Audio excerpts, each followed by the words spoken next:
I'm sure somehow everybody else knew about this. I didn't know that Winnie the Pooh went into public domain. Not that it means anything to me anyway. I'm never gonna, as much as I love the character, it's never like I'm gonna do a piece of work on it. If anything, I just do like one of those YouTube love letter documentaries, an ode to, that would be cool. But I don't really care. I just the whole, I grew up with it. That's about it. Kingdom Hearts, those little movies they used to do. Oh bother, Winnie the Pooh just got real dark. Yeah, I saw this floating around on Twitter. I didn't know what the hell it was about. A new horror film, Winnie the Pooh, Blood and Honey, reimagines the beloved children's book as a serial killer. Not exactly a cozy bedtime story. No, not at all. The indie horror title is currently in production by director Reese Frake Waterfield. Quite a staggering directorial debut, if you ask me. The cast includes Craig David Dowsett as Winnie, with Chris Cordell as Piglet. Other characters include Caged Man and Mauled Woman. Just to give you an idea of where they're going with this. What a film. Winnie the Pooh, you remember when he just wanted honey and now he's out for blood?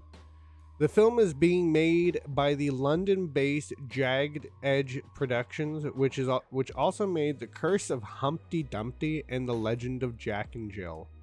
So it seems they've got form for putting a bloody take on childhood stories. Yeah, that neither of those seem really fun. Because this is about a man who gets cracked probably and maybe put back together or something. Oh my ear. And Legend of Jack and Jill is probably like two murderous kids who crawl out of a well to break your neck. But how are they able to make a Winnie the Pooh movie? Well, this is what I was talking about earlier. Winnie the Pooh is almost synonymous with Disney at this point after a studio turned A.A. Milne's, I don't know, classic children's book into a collection of movies in the recent Christopher Robin film. I still haven't watched it and I want to. Until now, Disney had the exclusive rights to the character, but Milne's work entered the public domain earlier this year, meaning that anyone can now adapt those classic characters as they see fit. We just weren't expecting to getting quite so dark quite so quickly. No, I don't doubt it. I'm sure people were like, yeah, watch the furry porn, and then this is what ended up coming out. At the moment, details are scarce about the Winnie the Pooh movie, and with no official synopsis, we yet don't really know what the film is about. However, from a batch of images, it looks as though Winnie and Piglet will be killers wearing these masks. I want there to be, they live in a community of crazy people, and you got a dude who thinks he's an owl. You got Rabbit. Instead of making carrots, he's making drugs that he can put in the shape of carrot. Isn't that creepy? Definitely works. Anyway, I actually want to cover this as well because we're no stranger to what the hell is going on in the States. I don't have a window open because I'm sure everybody's heard about it. There was a shooting in Uvalde. I thought I had something up for it. All of these crashed right before I went to start, so I had to shut a whole. I know I don't have all the articles I was going to go over. Doesn't matter though. So yeah, there was a shooting in Uvalde, and it was a terrible tragedy. 21 people are not here with us today. I just read something about their teacher who had been shot 4 times. She had just passed away from a heart attack, I guess. That I was watching was on my phone. If I find the article while we're going through this, I'll cover that one too, maybe. But yeah, Firefly actor Adam Baldwin points to, holy cow. There, quieter the music, the louder I can speak. Firefly actor Adam Baldwin points to Roe v. Wade, fatherless homes, and government's war on boys as causes in the rise of mass shootings. And I think that's a pretty fair take. I'm not gonna lie. I'm not saying I grew up in a fatherless home. I don't know if you mean to my mom, but there was we had stepdads. I'm not gonna say there was a long list of them, but it was my sister's dad, and we learned some useful things from him. And then there was another man who was there for quite a few years, and obviously my father. And then I had my grandfather as well, so it was okay. I'm not going to claim any of them were great influences, especially some of them what I learned about them later on in life, but I didn't grow up entirely fatherless to the point where I understand what it's like not to have my dad around. Now, my older brother basically grew up like us and would argue for him, he did. But if he did, then we did. But matter of semantics with him, I guess. I'm just saying I might be wrong, and I might be talking from like a point of view where I've deluded myself into thinking I'm okay when I'm not. I used to, according to my family, I used to do that a lot too. Right after, well, what leads to fatherless parents, divorces. See, but some people, and from what I can understand, because I'm not like I just had a hobby for reading some of this stuff. I'm no trained professional. The only thing I could say I'm a trained professional in is like literally just the Lord of the Rings. I mean, I've listened to the Silmarillion enough times now that maybe I could get some of those facts, but I've read The Hobbit once and it's not one we have on audiobook. I'm just like, let's get something else. And Allison's like, are you sure? And I'm like, yep.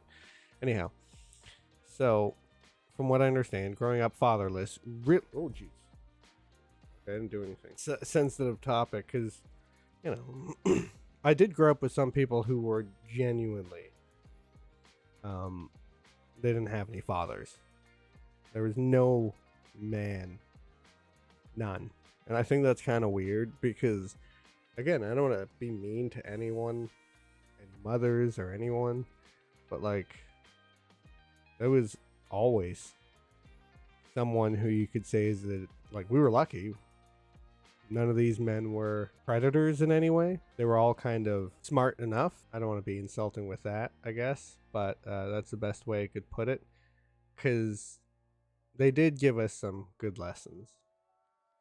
I can't say one of them was a pretty weak man for a little while, and it could be argued why that was. I grew up with some people who guys who have dad issues are just crazy. At least the ones that I grew up with. Again, I'm not like a specialist. I just, I grew up in the poor neighborhoods. I grew up in the areas that weren't so well off. We had people I thought it was pretty weird that we had, I've lived in neighborhoods where they got the dog, that you don't know what breed of dog it is. You just know that they just bought the dog and it spent like 24 hours outside kind of thing in their front yard. And it wasn't even a vicious dog. It's just like, Mom, how are we living in such a stereotypical place? And the weird part was we lived in like a little country town. So like, I'm no stranger to, like a lot of people nowadays, growing up in that weird poverty. I think, Theo Vaughn said it, like white poor. It's not, or white poverty or something like that. That's basically what we were. We were rich for most of the people we lived near, but we were still really poor. And there were kids here who, back to the dad thing, like they were less well off than we were. And a lot of these guys were huge, and they were really, really nice people, really friendly people. My brother was usually friends with all of them, not my older one, but my younger one. I don't know what's wrong with, like, I don't know. My brother, my older one, he's really friendly. Maybe it has to do with the fact that, we grew up without the dad, like I was just saying.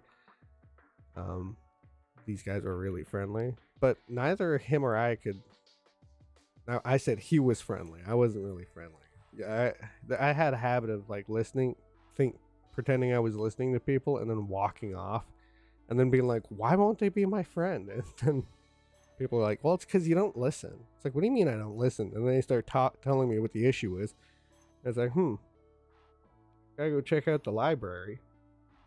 And I don't have any attention. Because if I sit there and I listen long enough, I can follow a train of thought all the way through. I still haven't forgotten about what I'm trying to go on here. I just have too many anecdotes and stupid side stories, and it's like questing.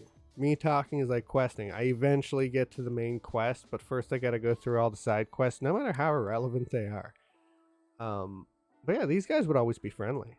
You know, I could always go hang out with them. They always wanted to do stuff, but you could tell, like, we need a leader. Like, well, why don't you be a leader? You're the one who noticed we needed a leader. I'm like, no. How about one of us is leader of our group? Meanwhile, there's like 3 of us. Like, what the hell do we need a leader for? If you want to be the leader, go ahead. And then it always comes from like one of 3 places. I was gonna say 1, 2, but it's 3. A weird game of chess where the winner is clearly the smarter one. Wrestling, or like some other form of knowledge. It's like a trivia thing. Oh no, democratic election. That's what I was gonna say. Out of 3 people, we're gonna vote. It's like, I don't know how that works. I like to just say, how about we're just, and I know it's like probably the most passive beta thing to say. Like, how about we're all just a leader of something else? We're all good at something anyway. But I just wanted to avoid the argument altogether. So they were always thoughtful, but they were huge. And I don't mean to, I'm not trying to make fun of their size, because it's like some of them, they could have been, if we had the curricular activities, extracurricular for it, I'm sure they would have made great like football players or something. Some of them even did do sports, kind of crazy at it. But a lot of them had anger issues. And that's the ultimate point I wanted to get at. I don't mind having fun, but this is a serious point, right? They did have a lot of anger issues. They would lose it. And I mean, I would say I had some anger issues. I got angry easy. Not so much anymore. I do have a short, like, it's weird. I won't have any issue if you bother me over and over about something. I'm fine. And then all of a sudden, I'll be trying to focus on like this Lego toy, for example, and you try and get my attention. Then it's like, I will break you in half. And then because that came out like that, it's like, oh my god, I'm sorry. I really don't mean that. And then I just try to laugh it off, because honestly, I'm not trying to be an asshole. I really am not. Sometimes that's why I think maybe I've got some deeper issues I got to deal with. But I also think it's just, pruners. My grandfather has a short temper. My dad had a short temper. I'm the only one who doesn't go on after that. I'm the only one I'm the first one to break the cycle. You annoy me, you break my patience streak, and I'm not angry for that long. Not unless I'm like really doing something. But anyways, like I said, I'm pretty fortunate compared to the kids I grew up with. Some of them like put your fist in, or put their fist through the wall kind of thing. Holes in their walls all the time. I'm not gonna lie. I've gotten so angry sometimes. I've thought about it, but I'd say I'm either a little bitch that I won't, or like sometimes I've even thought to myself, that just seems like too much effort. And then I just decide to stand there angrily, and then it's like, well, if I'm not gonna do anything with it, I might as well just let it go. And that's one of the things my mom liked about me the most. We'd get into this heated argument. She'd be like, can you just get the hell out of here for 5 seconds? She goes, by the time you make it down the stairs, you won't be angry anymore. And I'd be like, yeah, well, fuck you. And I'd storm off, get to the bottom of the stairs, and say, well, you know what? It's no one to be mad at. That's why I think living with my brother was the worst thing, because he thrived on me being angry. So like, she'd set me off. I'd try to go away quietly, and he'd be sitting in the corner waiting to piss me off. But yeah, back to the fatherless thing. That I agree with what he says there. I've never been in a situation that has been that scary, where I think it's going to be like what took place during Uvalde. But I have read a lot of literature that would show that fatherless homes are one of the biggest issues that leads to situations like that. Mass shootings of any kind. The depression people have. So yeah, Firefly actor Adam Baldwin recently took to Twitter, where he shared a laundry list of reasons to what caused the rise of mass shootings in the United States of America. Baldwin shared what he believes caused the rise in mass shooting in response to a question from pundit Clay Travis. Travis asked, honest question, we've had widely available guns in this country for hundreds of years. Why did mass shootings only really start in the 90s with Columbine? That's actually one of the ones I was going to mention for fatherless issues. They were really nice kids, but I think one of them grew up without a dad, if not both. What changed to make this happen after 200 years where they mostly didn't? I'm interested in opinions. Roe v. Wade codified the cheapening of life in a generation, plus the Great Society alienating fathers out of the home, plus mind-bending drug use abuse over prescription, plus the war on boys in government schools, to name a few. I would say yes. I would never claim to have been so depressed that I needed any pills. My mother did try and get me help with that, but it didn't do anything, in my opinion. Like literally nothing. I wouldn't say I got worse. I wouldn't say I was better. I wouldn't. The only pill that helped was whatever one they put me on when I first started getting treated for schizophrenia, because being calm enough to say, I don't think these do anything, and hear my doctor go, they're not really going to do anything. They're just going to make sure you don't panic whenever, like, because from what I understood, there was nothing you could prescribe me that would stop what I could hear. And if I was seeing things, sometimes I'd be like, yeah, I saw things. And other times, I don't know, maybe there really was someone there. And it'd just be real, I don't know. Because it really did change, thinking back on this sometimes, it's like, okay, of course there was nobody in the closet. I've told this story a few times about the man, like the first time I had a really bad experience about thinking there was a man in a closet in Ottawa. Of course, being able to tell the difference was what they said is important. That being on these medications can help me deal with them better, make me not believe some of these things so much. But some people, they have really bad reactions to these, like really bad. So they should probably handle it through diet. I've heard changing your diet can help. I don't know if that's just paranoid thinking though. But yeah, these kids are they're really depressed. Like I was saying, these kids were really nice because they were really sad, right? A lot of them. And I didn't blame. Sorry, I'm just turning it up because it doesn't look like it's. I'm having a hard time keeping it loud today. Also, don't want that to happen too much. So you know what? I'll just keep it loud, and then I'll because I gotta get used to it anyways. But yeah, I grew up in a lot of these poorer neighborhoods my whole life, and these like I said, they were nice kids. And one of my and I think that's the difference is he grew up with his dad. He grew up with somebody who could bounce those ideas off of his head. He was still hyper individual. I don't want to make him sound worse than he is. He did some crazy stuff before I met him, and I genuinely think to some points, if I wasn't his friend, you know, I would have been reading about him one day, which is what happened. I don't think I'm allowed to say the names because I don't know how that works. But there's that law against not saying mass shooters' names. But the one where that little dopey kid came out of, I can't think of his name. Oh my god.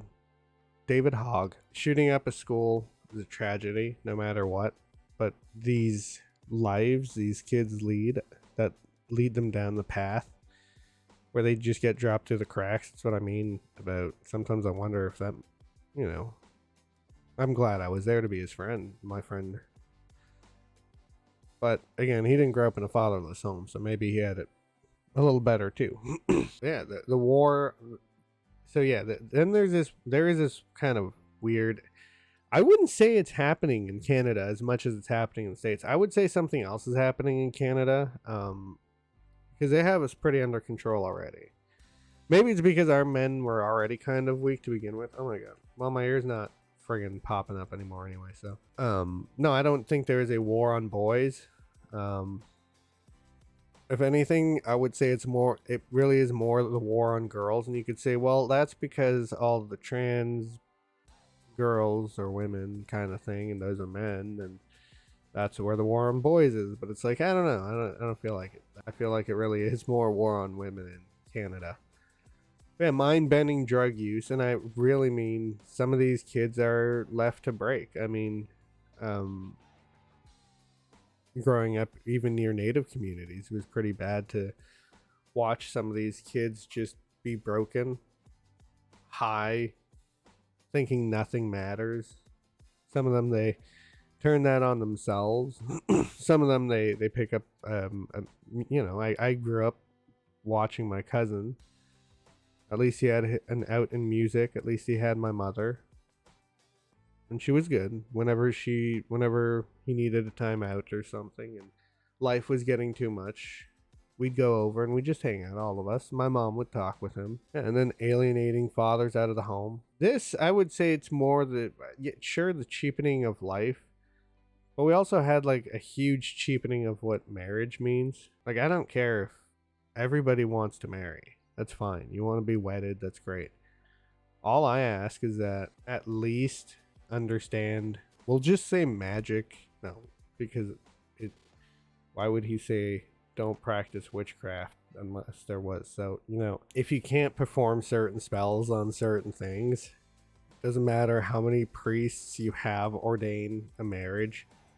It's just a marriage in words, right? There's no life coming out of it if it's same sex, but that doesn't mean you can't, if that's the road you want to go down, I don't think there's anything that should stop you from being able to say, I give you this ring.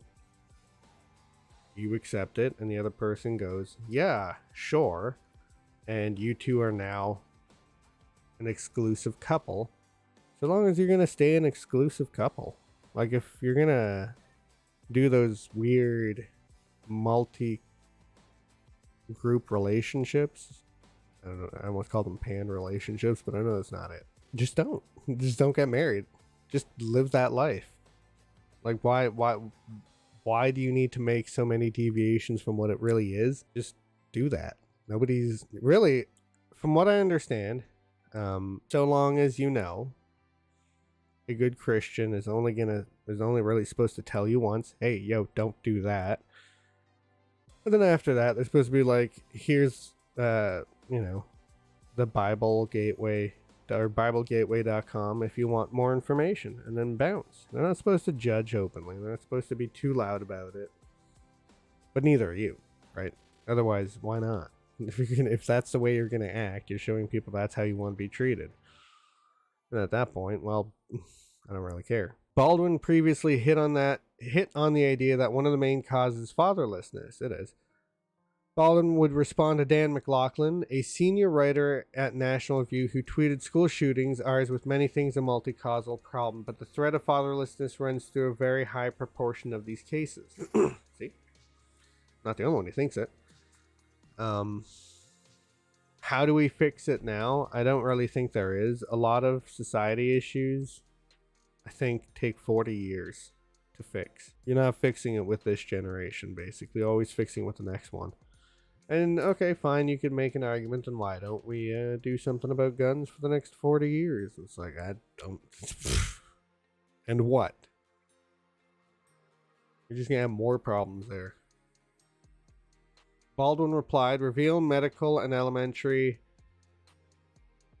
high school records of these killers. Oh my God, one second. Reveal medical and elementary and high school records of these killers. I can't read that for some reason. And patterns will emerge from their administration and loco parentis. I thought he was calling parents crazy, but I think he means like loco, like probably local. Oh, look at that.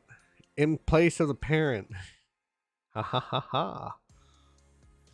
I mean, my Latin's not that good, but legal responsibility of some person or organization to perform some of the functions or responsibilities of a parent. He would reiterate the lack of parenting in fathers in response to the Federalist senior editor David Harsani, who tweeted, another shooter from a broken home. I have no solution for this problem, but it seems important. What? I'm sorry. Another shooter from a broken home. I have no solution for this problem, but it seems important. Yes, it does, doesn't it? Wow. The only thing it was missing was like that emoji. I hate that. God damn. I'll be scrolling through Twitter or Reddit. I'll see that, and all I can think of is you friggin'. Always makes me think they should have a tinfoil hat on when they say stuff like that. I don't know why, but in my brain it just disqualifies it. There are some emojis I don't give a shit. But that Donald Trump Russia? Hillary Clinton pizza? I just read like it would have had that at the end, that's all. See? The shooter's elementary and high school and medical records should always be fully released.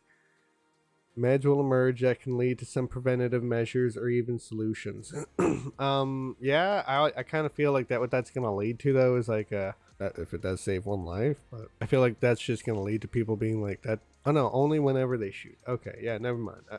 I'd say I feel like in the future it's going to lead people to be like prejudiced against some people, but he doesn't mean release the records of people who are like this, just the shooters. I read that, I thought that was one of theirs. Something about Batman. Okay. Playing Antifa. Look at that. They didn't turn him into an old chump, did they? Oh, I don't care. I don't want to go that far. Yeah. I don't know. I don't know if the records should be fully released. I think that should be a matter of like when it goes to court, or maybe for a database for people to research that stuff, but it doesn't need to be released to us. At that point, I'm sorry, he shouldn't. Nothing. He shot up school. I don't think he should be. I'm saying it's open and shut. There we go. It's just tough to think about what to say. Like talking about the fatherless thing was fine, but now we're at the part where it's like, well, what? I don't have a solution either. I know taking away guns won't help. I think having cops nearby that are willing to do their job, I think that would help. I think a security guard with, I don't know why people like, one thing I did think, I did read that was pretty good. Build a fence around the school. And I saw some people go, well, no, because, and it's like, what do you mean it would be too hard to put a fence? You just fence off the whole block. Are you going to tell me? We want the city or the government, which there's municipalities. You want the government to take guns away, but you don't want to start by having one entrance in and having the city just give up the space around the school so they can make a bigger fence so that there is no sidewalk. They can't even stand on the sidewalk. You got to cross to the other side. Oh, but I don't want my kid's school to look like a prison. It's already a prison. What are you talking about? Schools already do the whole, by the hour, by the clock. You just get weekends and nights out. That's it. But I don't think, like, if you don't want there to be guns nearby, if you want the cops to be the only people who can handle this situation, the real question is, how many minutes of kid killing are you okay with? Some cities have like 8 minutes wait time. Some have it as high as, I think it was like 12. 12-minute wait time. That's like, isn't that like the average like match in an online game? You want to have it around 12, unless it's like League of Legends or something, at which point it's like 20 or something. That's a question you have to ask yourself. How many minutes? You don't want anyone near with a gun? No one in the classroom? No one at the entrance? And you just want the cops to show up? How many minutes of kid killing is acceptable? Because your city has to be able to get their response time down from the nearest officer to there. And then that dork needs to be willing to pull the trigger, not stand around outside being like, hey, kid, which is what apparently happened in this situation. So we'll move into another topic for now, and maybe if something brings us back to that, we'll continue about it, but it's a shame. Batman flees Antifa and Black Lives Matter style riots in new comic. These places all have insurance. Not my job to protect our profit margins. No, you're right. Your job isn't really to protect anyone. You're a businessman. You just take it upon yourself to do that. You don't have to. Oh my. So yeah. What is this? Batman Fortress 1, which sees Batman flee from an Antifa and Black Lives Matter style riot. Wow. The comic, written by Gary Whitta with artwork by the boys' Derek Robertson, sees Batman investigating an alien interference that causes a global blackout. As Batman attempts to figure out what is the cause of the blackouts, he's also called on to protect Gotham City after the entirety of the prisoners of Arkham Asylum are unleashed upon the innocent citizens. Batman's first stop is atop a rooftop overlooking an electronics store that is being looted with neighboring buildings, some of them appearing to be apartments being set on fire. The rioters even shown waving blunt objects in the air. Oh, so it's gone crazy. It's like a night in Portland. Batman rationalized that he shouldn't put a stop to the rioters because there are more than likely bigger fish to catch out in Gotham City. Well, you know what? That's actually some smart thinking there. You might have the Riddler doing one of his things, or Joker, doing one of those things. Despite having no knowledge of where these big fish might be, given the power and communication blackouts. Yeah, maybe he should be investigating it. I'm sorry, but I know it makes him look like a little... What the hell? Your TVs, dumbass. You might as well protect your shit. These places all have... Okay, so wait. I haven't seen a night like this in a while. Last time it was this bad was with that damn fear gas and the water supply. Only so much I can do. I need to prioritize. Hunt the big fish. Protect the little fish. These places all have insurance. Not my job to protect their profit margins. In my father's day, the American dream used to mean something. An honest wage for honest work. Food on the table. Liberty. Justice. It's all a carrot on a stick. Obtained by a few, dangled just out of reach for everyone else. So what the hell are you doing about it, jackass? You're just gonna talk down like that? A bigger TV, faster car. Yeah, and that's why you're supposed to stop these guys from just taking it. But okay. Shiny objects keep the masses distracted while the world burns. You want to blame them for grabbing the carrot when the light goes out? Go ahead, but don't look to me to stop them. That's not why I do this. I thought it was. I thought it was to protect everyone.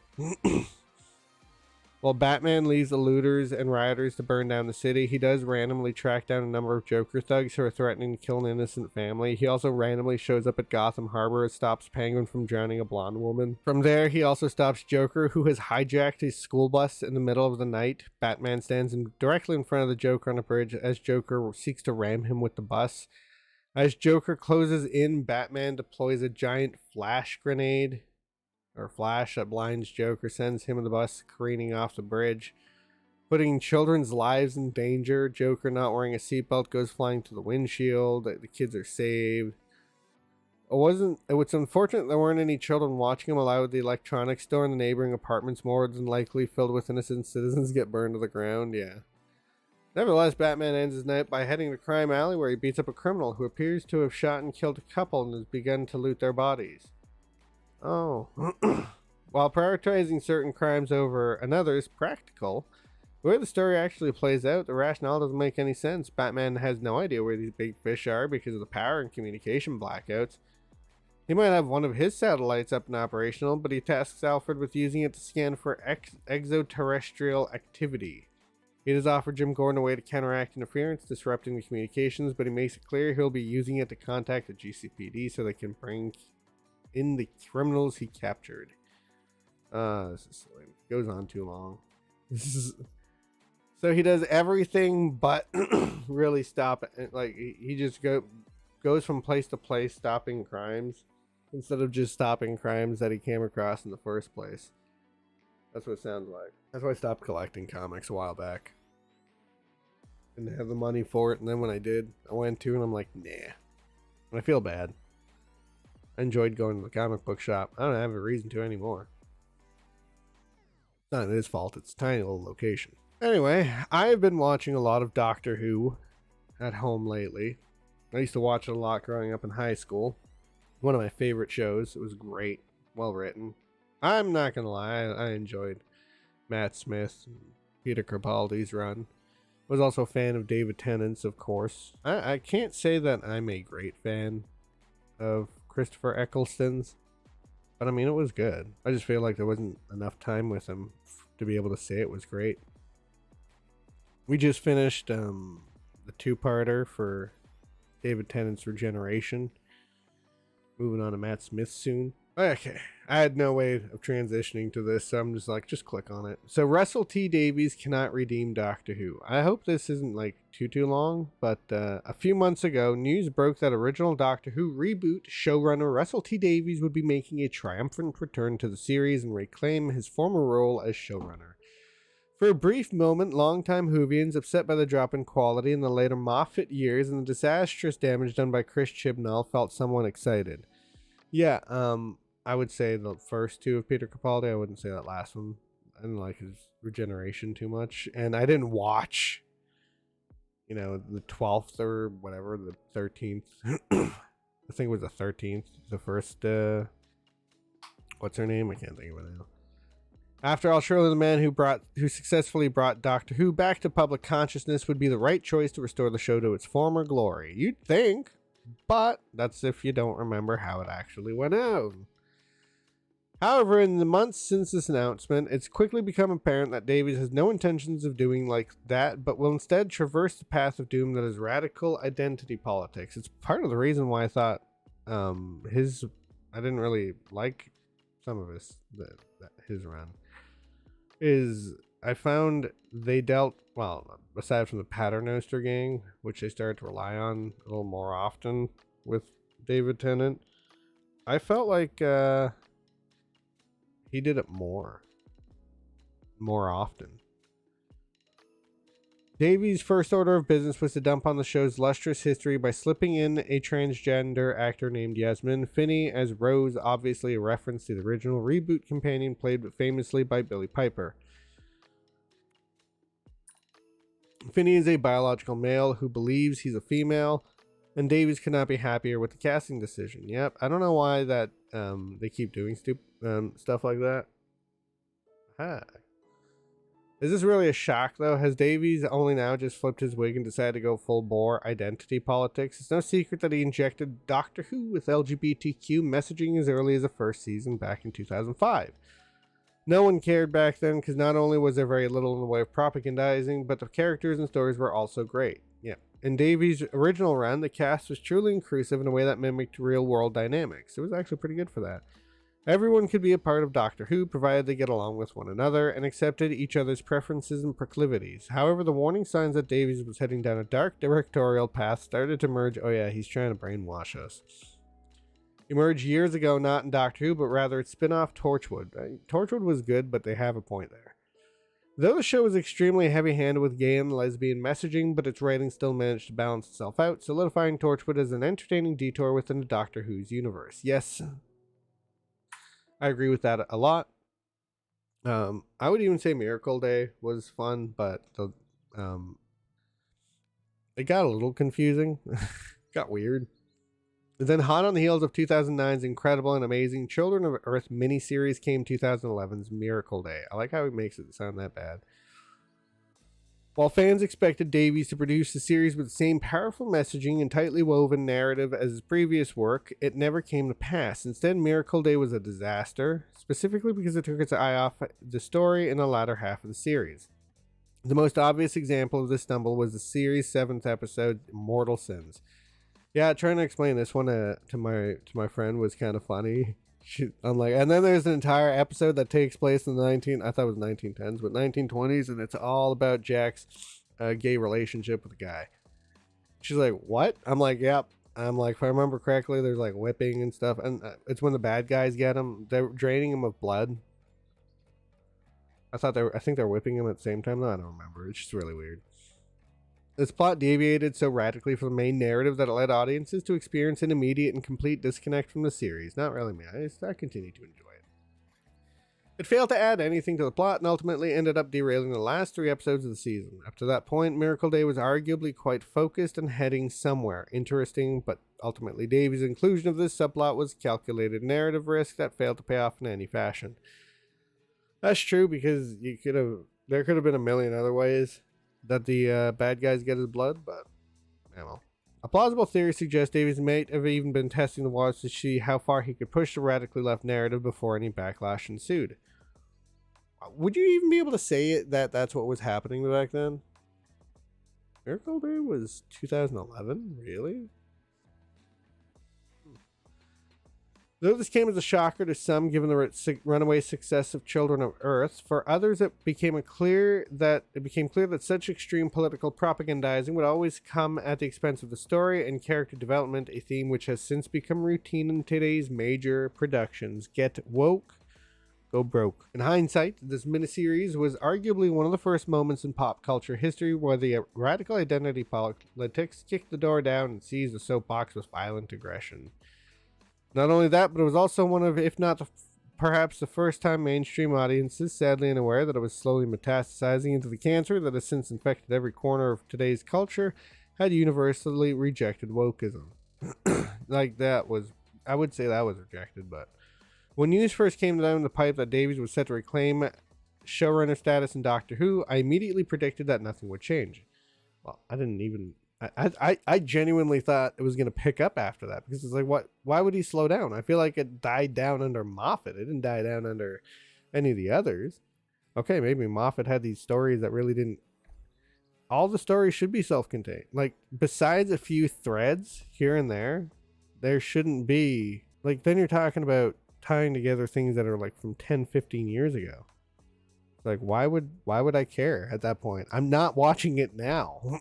That's why I don't think anything like, if they want to make it for themselves and for this new generation, then they're hiring the exact person they need. He might be the exact person to bring it back down the other way too, but no, I think it's gonna get worse for people who liked it for the reasons that I liked it.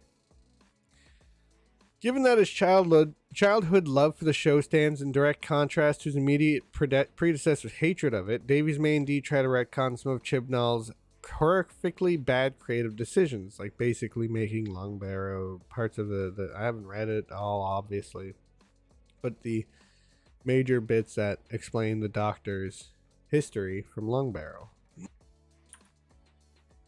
If Russell and company keep writing stories that are accessible only to radical identity politics zealots, it's likely casual fans and moderate viewers will continue to find themselves alienated. Further, if Davies has already fooled himself into thinking that he can straddle the line and find some sort of common ground that appeals to everyone, he's soon to discover that's simply not possible. It isn't. He's going to have to pick a side and stick with it. And he's going to have to just say, this is the show. Political and social polarization have so firmly taken root and entrenched themselves in near every aspect of entertainment at this point, and what little does appeal to the socially justice inclined is almost certain to be panned by everyone else. That's true. What's more, 2022 has been a disastrous year for the radical left on the entertainment front. Their ideology is finding itself on back legs, as seen in Netflix's purging itself of its woke programming and employees following a horrific stock drop, as well as Disney's remaining dead silent on recent political issues, following immense blowback and appropriate punishment from Florida Governor Ron DeSantis. In fact, ostensibly at the desperate pleading, almost something really weird. Behest of the PR departments, much of the woke corporate world has seen fit in recent months to quickly staple and duct tape their mouths shut on hot-button political issues rather than risk scathing blowback from those who simply want culture to once again be free of such blatant propagandizing. It would be nice. There's no reason to have to sit down and watch a show and be bombarded with things that don't matter. Just make a couple scary episodes, a couple of inspiring episodes, a couple of fun episodes, a couple episodes for the families, a couple episodes for the others, and you're good to go. You can still do it in 10 episodes. Time will tell, but it's looking less and less likely. At current, it seems as if the best case scenario for Doctor Who is Davies quickly figuring out that pushing identity politics on a frustrated and tired populace is a bad move before immediately correcting course.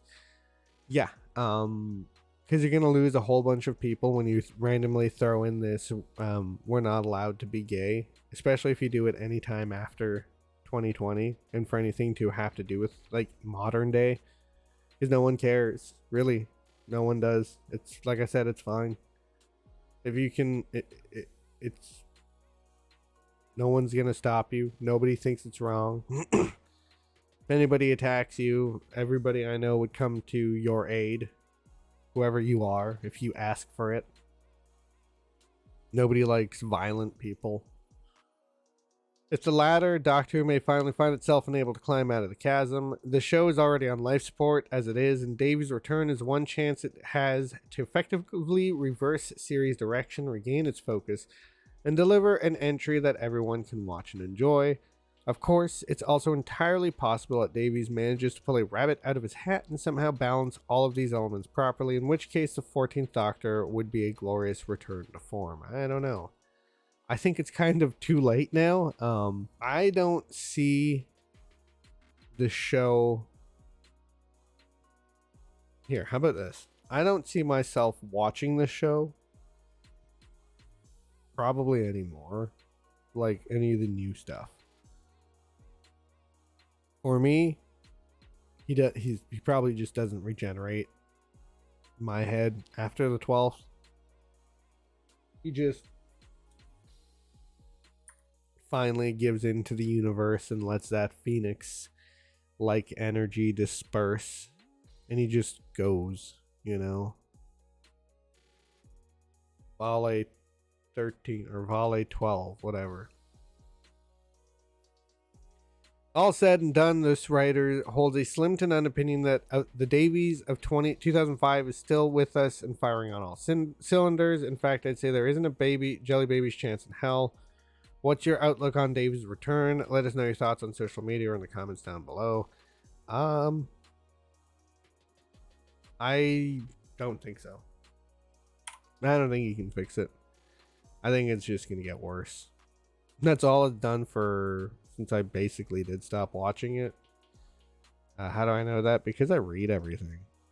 I read the episodes. I look at the reviews. If I'm not watching it and a whole bunch of people stopped watching it and they've continued to stop watching it and hardly gets any, well, obviously it gets more than what I get, but that's neither here nor there. So I was going to read this thing from CBR. Oh, wait, it was pretty short. I thought it was longer. Original ObiWan Kenobi writer believes biblical references got him fired.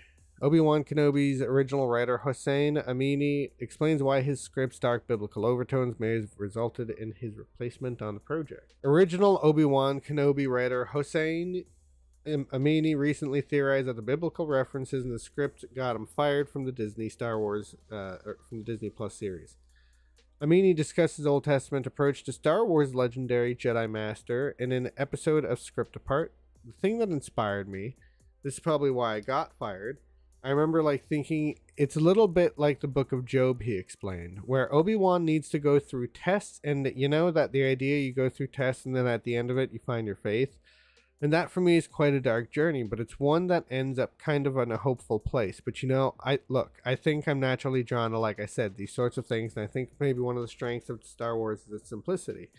I would actually say, yeah, that's a lot of, whenever I write my Pathfinder campaigns, a lot of the time I'll be reading something and I'll come up with a character based on the idea or concept or what would this person be today.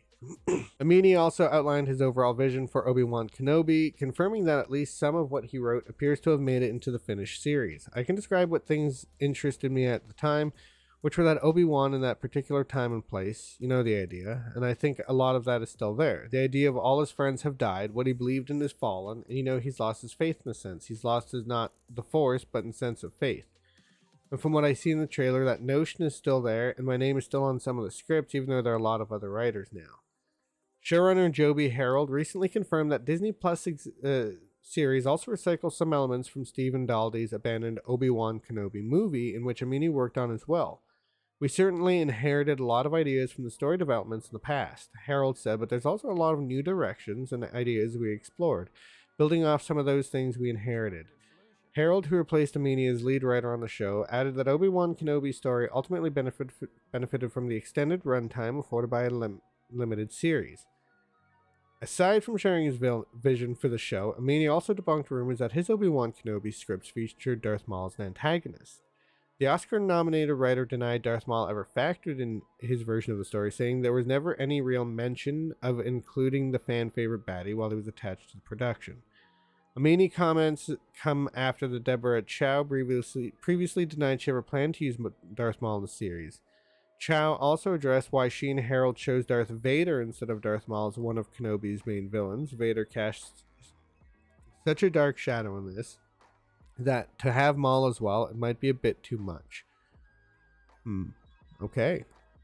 Well, I don't know if I'm going to end up watching it, just because Star Wars stuff has not interested me outside of the originals. Well, not originals. Originals and prequels and originals. I like that little viewing method or viewing order. 4, 5, 2, 3, then 6. I think it's just the greatest way to watch it.